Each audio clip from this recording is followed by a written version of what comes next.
Hi, just back from a meeting in Eastleigh where we've heard presentations from four excellent people who, it was difficult to choose between them, but two have been voted for and are going forward to selection, and we will have a candidate for the parliamentary seat of Eastleigh, and that will be announced to the public at 10 o'clock on Tuesday morning at a meeting in Eastleigh at Market Street. I hope to be there. Can't break any confidences, but I thought all four of them were very good. Two were better than the others, I thought, marginally, although all were good, and we're going to have that announcement before long. Yeah, for anyone who's been coming to this particular channel before, and I will say this only once, I've deleted all of the other videos that were on this channel which were not related to this issue of the UK Independence Party standing for the by-election in Eastleigh. Not that I dissent or retract from any of the opinions I expressed in any of those, but they're not relevant to this blogging of the election I'm going to do. So I want to say a few things.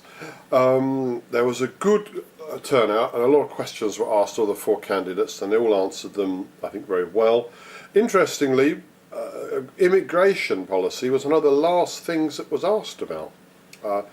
Although it is, as the questioner from the floor said, the first thing that most people on the doorstep wanted to talk about. The answer given by one of the candidates I thought was very instructive.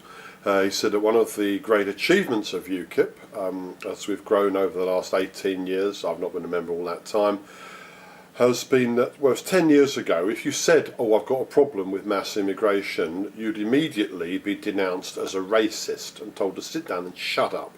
Whereas now, due to UKIP keep going on this in a non-racially prejudiced way, just saying, look, there are great issues about schools, hospitals, jobs, all sorts of things, immigrants undercutting local workers, etc. People are concerned about this. And one of the great achievements of UKIP is that you can now actually have a conversation about uncontrolled mass immigration and say, well, I've got a few problems with this, without being immediately told to sit down and shut up as a racist.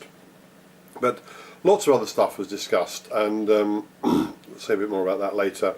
Anyhow, just to say, yeah, Tuesday, the next thing that's going to happen, Tuesday morning, 10 o'clock, Tuesday, what day is that going to be? Yeah, Tuesday the 12th of February, the UKIP candidate will be announced, but we're already canvassing out there. I talked to one of the canvassers who spent a day yesterday. He said nobody told us to clear off, everyone was interested, everyone's really fed up with Lib Lab Con.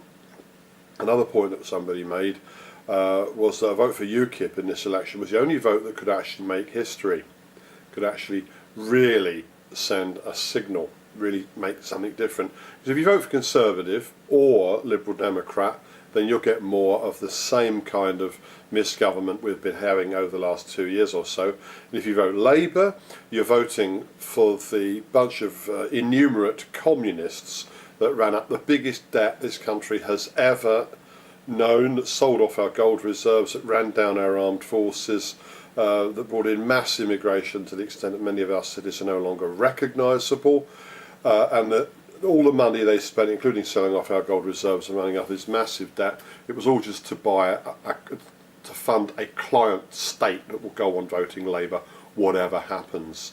So you vote for one of those bunch of wretches who proved how useless they are, or you can vote for a party that has been completely consistent on its policies throughout and will actually send them a big signal.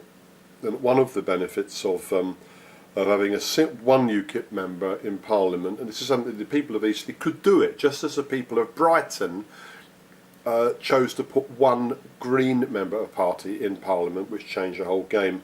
Putting one UKIP member in, given that UKIP is polling much higher than the Green Party nationally, putting one UKIP member of Parliament into Westminster would have an even bigger effect in terms of destabilising things. It would give enormous heart to the honest Eurosceptics in what's left of the Conservative Party, and it would force the government to come clean about a referendum to get out of Europe, which most people in my country would now like, and they would want it even more if they really knew how much Europe was actually costing us and taking away our national sovereignty. Anyway, very exciting meeting. We'll have a candidate on Tuesday. I'm going to try and post a blog a day between now and the 28th of February, when Eastleigh will have the chance to make history by voting the first UK Independence Party Member of Parliament into Westminster.